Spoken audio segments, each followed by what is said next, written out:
Banata na ng ilang taga-barangay San Pedro Cotod sa San Fernando, Pampanga ang pagpapako sa cruise tuwing Semana Santa. Taon-taon, dinadagsa ito ng mga taong nanonood dahil nataon ito sa panahon ng eleksyon. Pakiusap ng mga residente sa mga kandidato, abay wag mangampanya sa gitna ng tradisyon. Live mula sa San Fernando City sa Pampanga, may report si Salima Refran. Sam?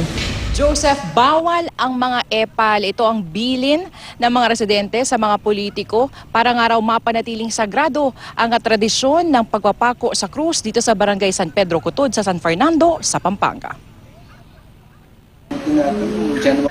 Bakas sa mga kamay at paa ni Ruben Inahe ang mga sugat mula sa 3 dekada ng pagpapapako sa krus sa Barangay San Pedro Cotod. Ang kanyang mga pako, 1 taon nang nakababad sa alkohol sa altar ng kanilang bahay. Pagod man ang katawan at ramdam na ang bigat ng krus na pasan, tuloy pa rin siya sa kanyang panata. Kasi yung pagpapako hindi basta-basta yan. Kailangan nasa puso. Kung hindi, baka makalma ka pa kapag ginagawa mong parang katawa-tawa na lang o pang-ipangyabang mo lang sa mga kasama mo na ikaw ay matapang. 7 lalaki pa ang nagpalista na magpapapako sa krus. Si Jason, panata naman ang pagpenitensya. 10 taon na siya naglalakad sa posisyon habang hinahampas ang likod ng maliliit na piraso ng yantok. Sana magkasundo kami lagi lahat. Tsaka yung magulang ko. Lalo na yung alay ko nasa ibang bansa. Sana manatili siyang maayos doon. Si John, unang sasabak sa pagpepenitensya bukas. Bitbit niya ang kanyang panghampas o borulyos at pampadugo o barabad sa likod. Ginawa ko po ito para sa nanay ko kasi may sakit siya. Meron po siyang stage 3 na cancer. So ito po yung ginawa kong paraan para humingi ng tulong sa itaas. Handa na ang burol kung saan magaganap ang crucifixion sa Biyernes Santo. Dito, muling isa sa buhay ang matinding pagmamahal ng Panginoon sa sanlibutan, sa pagkamatay at muling pagkabuhay ni Jesus. Patuloy ang paghahanda para sa mga dula na iikot sa 14 na stasyon sa barangay.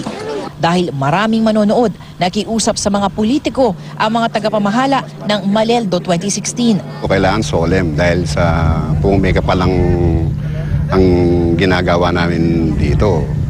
Siyempre, mahiya naman sila kung i-epal pa sila, i-eksena pa sila. Pero pwede silang pumunta dito, kaya lang bawal mangampanya. Bukas, tatanggalin na mga poster ng mga politiko sa dadaanan ng prosesyon. Joseph, talagang dinarayo ito nga Maleldo dito nga sa Barangay San Pedro Cotod.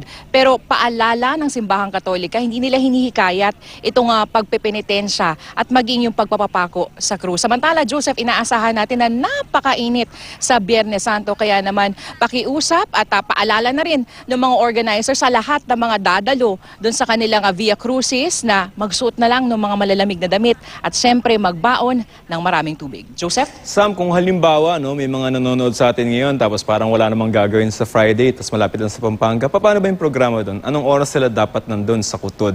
And syempre, paalala rin na, yun nga, sabi mo, mainit. So yung mga medyo may edad, baka magdala ng mga tubig na marami, no? Joseph, as early as 7 a.m., marami na nga nangyayari dito nga sa Barangay San Pedro Cotod. In fact, may mga ilang grupo na mga kalalakihan yung magsisimula ng kanilang pagpepenitensya. At pagkatapos nun, meron na mga magsasagawa din ng kanilang Via Crucis. Yung mismong Via Crucis dito sa San Pedro Cotod, yun talagang inaantabayanan kung saan nga Kristo, si Ruben Inahe, ay magsisimula around 10 or mga 11 a.m. at magtutuloy-tuloy yan hanggang nga doon sa pagpako ng krus 3:00 ng hapon. Joseph? Alright, maraming salamat, Salima Refran.